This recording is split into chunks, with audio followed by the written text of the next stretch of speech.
How's everybody doing? It's Grand here with another video.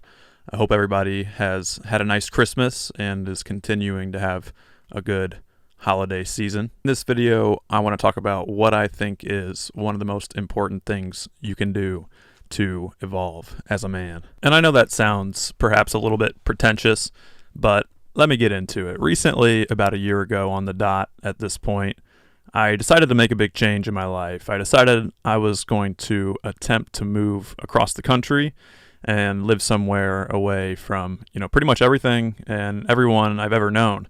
I did this for a few different reasons. The first, I wanted just a fresh start. I wanted to get away from like the status quo of my life, so to speak, and just seeing the same people and places day after day.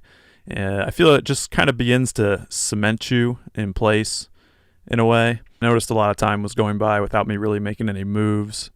It was partly motivated as well by just wanting to check out how people are living in other parts of the country. I wanted to get some warmer weather, things like that.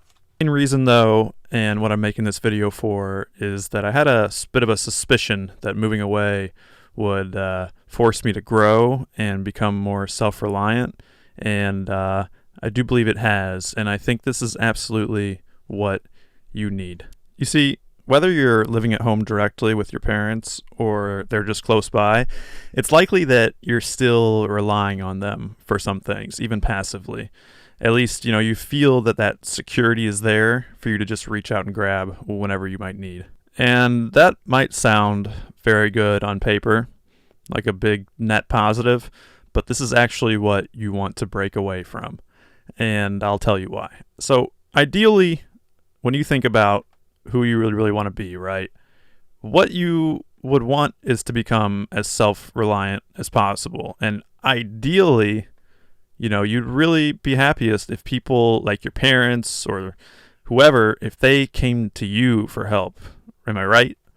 Like, why after a certain age do you need your parents? I would argue after a certain point that it honestly becomes less about the financial security and all the other reasons people give for staying with their parents in perpetuity.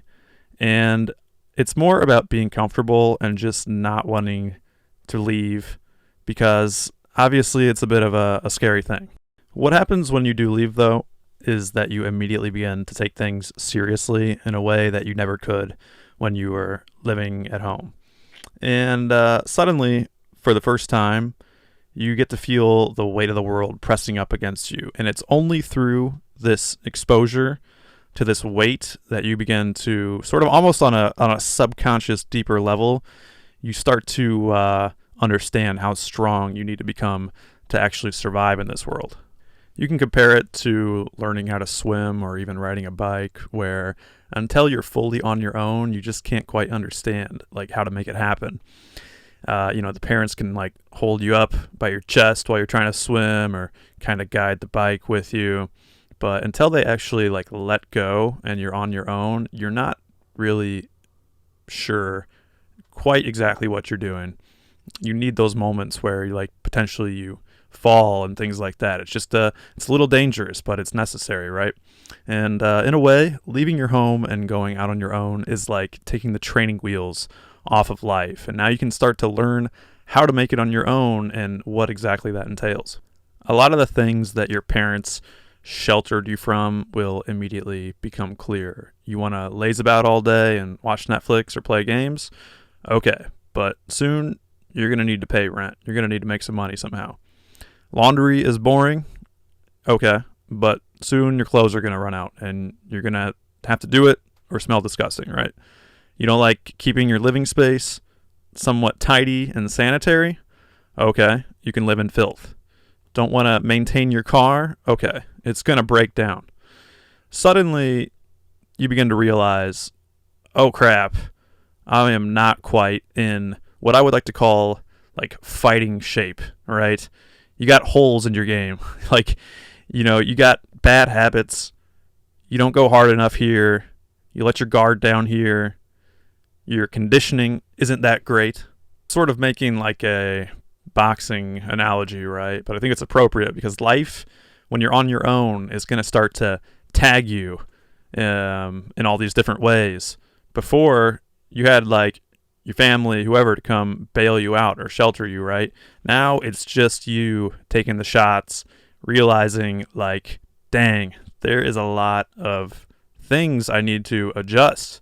Like, I got to improve my game. And I think when people begin to go through this, it's probably like around the same time you start to understand your parents a little bit more, because you just start to see that there is like simply a way you have to live to a degree if you want to be self-sufficient. You know, you have to live more like an adult. And I think this is like that process of becoming an adult that a lot of people are scared of. You start to realize so many things like, why does my dad want me to work on the cars with him, right? You think back to this stuff, like, why is he doing all this boring stuff, basically, right? And it's probably because those are things that would actually be like practical and helpful and useful for you to know and learn. And, you know, there's a lot more to life than just like having fun. And I'm not saying that our parents are perfect. I think probably a lot of parents could have done things better. And I think we have a lot of opportunity to actually be better than our parents. But you just have to learn on a certain level just how to handle business. The sooner and more efficiently you can learn how to handle business, the more fun you can have. But you can't expect to just skip that step and expect someone else to do it for you. It's a hard step. It's a giant learning process, and it's absolutely vital. You have to become a fully realized human being. You need to learn how to make money to support yourself and not just blow it all away. That's a thing. Like, you can get a job, you can start earning all this money, but maybe you have this bad spending habit where like you spend like up to like half of your money even on things that aren't even necessary. Once you start living on your own, you start realizing that that's a huge waste and it's just not feasible. And like, the money would be better, you know, the money would be better served staying in your account, letting you know like, hey, I got it for the next round of whatever expenses. You'd feel better with that than you would like just blowing it on some nonsense, which is something that is easy to do when you're living at home, right? You don't have all these expenses bearing down on you, so you don't quite understand how to handle them. You need to learn more about money, like how do stocks work, how do you do your taxes, what does all these numbers mean? You learn the importance of networking. You know, you want allies because people can help you out and you can help them out. There's so many things that you learn by living on your own that you're just not going to understand when you're sticking around home and you've got other people doing things for you. When you step back and look at everything, you'll see that life is kind of a jungle out there, and you need to become the kind of man that's going to survive. And you're likely to begin to realize when you're on your own for the first time that like, dang, I've got some work to do, right?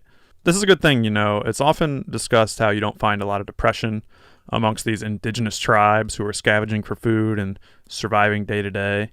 And, you know, they just don't have time to be depressed. Not only that, but the fact that they take action daily to ensure their survival, it keeps any kind of depression or anything like that at bay. Not to mention they don't mope around all day on a phone scrolling around all the time, which also will just make you depressed. It's a very unnatural thing to do, to just be looking into a phone screen all day and you know, scrolling endlessly. You're supposed to be moving around. You're supposed to be looking at, you know, things in the real world. And so all this stuff we subject ourselves to for hours and hours a day in this modern society is going to make us depressed, but I digress. Hopefully when you start to be on your own more, you just flat out don't have as much time for this stuff. You don't have time to just be sitting around all day, scrolling around, because you got to make stuff happen, like I talked about earlier. You know, a lot of these tribes that I mentioned, they would have like initiation rituals for the men as well, where there would come a point where like the elders would just like separate the young men from the comfort of home, and they would put them through hardships so they would learn how to survive and they would learn how to be men. You may have heard of the concept of the hero's journey, It's like the archetypical story, right? Where the protagonist sets out and leaves home on an adventure. And yes, it's dangerous. It's a dangerous quest, but he learns about himself. He meets people. He thwarts all this evil and adversity and basically saves the world, right? This is like the core structure of all these movies and stories we love.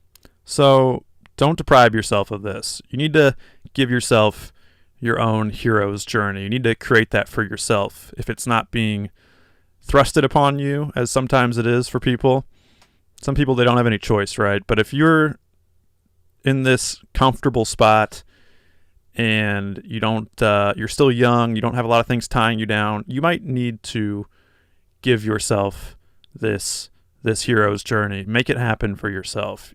What you're going to find out is that you're likely more capable than you think, and you need to start getting used to taking chances and risking a bit. You stand to gain a lot from this, and honestly, it's probably not really all that risky. What happens if you go out somewhere, you mess up, you lose a bunch of money, whatever? I mean, like, are you going to go homeless?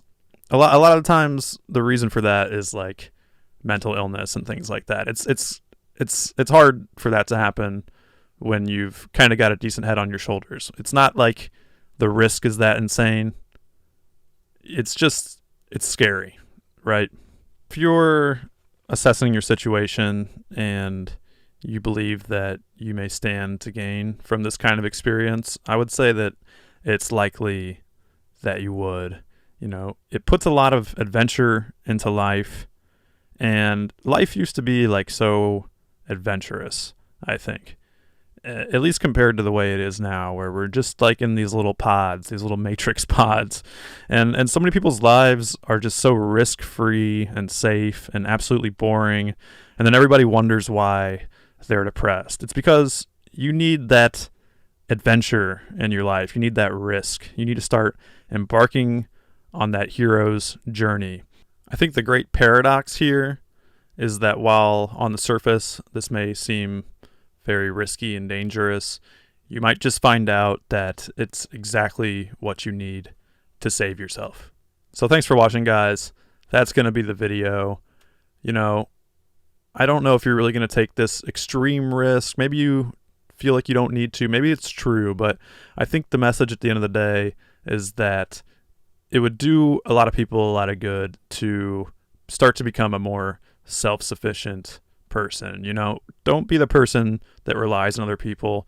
You want to start becoming that person that has other people start to hit them up, right? That's really what we're going for here.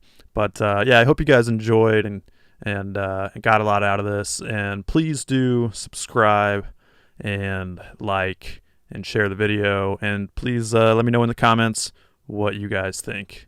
Thanks, everybody. Peace out.